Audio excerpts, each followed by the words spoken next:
អស្ចារ្យអេបបង្កើតដោយកូនខ្មែរមិនថាមកពីក្រៅប្រទេសឬរស់នៅក្នុងប្រទេសនោះទេជិះបានគ្រប់ពេលវេលាគ្រប់ទីកន្លែងមកខ្ញុំជាអ្នកជួនភ្ញៀវដំណើរកម្សាន្តក្រៅប្រទេសមិនថាទៅបលៀនឬចុះចតមកពីក្រៅប្រទេសនោះទេជិះតាក់ស៊ីដល់កលីម៉ូចុះតម្លៃ 30% គ្រប់គោលដៅហ្មងឡានបែប VIP Premium ហើយមានតកង់ឡាន style បែបអង្គរៈមកទទួលជួយអូសវេលាយើងហើយឡើងមកយកដល់ជាន់ទី2ទៀតចង់កក់ទុកមុនក៏បានមកដល់ចាំកក់ក៏បានហើយមានម៉ោងមានអីងាយស្រួលរហ័សទាន់ចិត្តមែនទេតម្លៃក៏សមរម្យថ្ងៃក្រោយលែងពិបាកទៀតហើយចុះចតភ្លាមឡើងជិះឡានទៅលើហ្មងវ៉ាវអែហ្មងណាហើយបើនិយាយពីក្នុងឡានវិញវ៉ាវភ្លើងគេហ្សឹមហ្មងហើយមានទឹកសម្រាប់ឲ្យយើងញ៉ាំមាន tissue សម្រាប់ឲ្យយើងប្រើប្រាស់គោលដៅនេះខ្ញុំជិះចេញពីពលានយន្តហោះអន្តរជាតិដេកជោឆ្ពោះទៅកាន់ក្រុមហ៊ុន Teshower Pop ដែលជា office ធ្វើការរបស់ខ្ញុំតោះចាំអីទៀតបងប្អូនជួយគ្រប់គ្រងស្នាដៃគុណខ្មែររបស់យើង 100% ហ្មងបងប្អូនដឹងអត់ជិះគ្នាកាន់តែច្រើនអស់តម្លៃកាន់តែតិចងាយស្រួល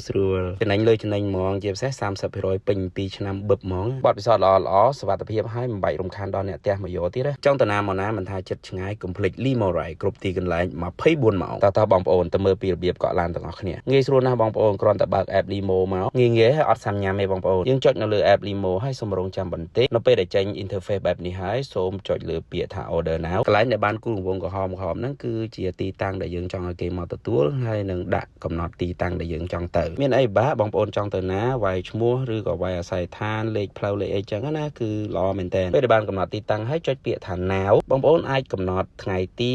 ហើយនឹងម៉ោងពេលណាដើម្បីឲ្យតកង់ឡានមកទទួលចឹងណាជំហានចុងក្រោយពណ៌លឿងនេះគឺចុចកំណត់កំងតែម្ដងដើម្បីតកង់ឡានមកទទួលហើយកុំភ្លេចដើម្បីទទួលបាន 30% បងប្អូនចុច promotion code ដែលខ្ញុំនឹងដាក់ជូននៅលើ caption អរគុណបាយបាយ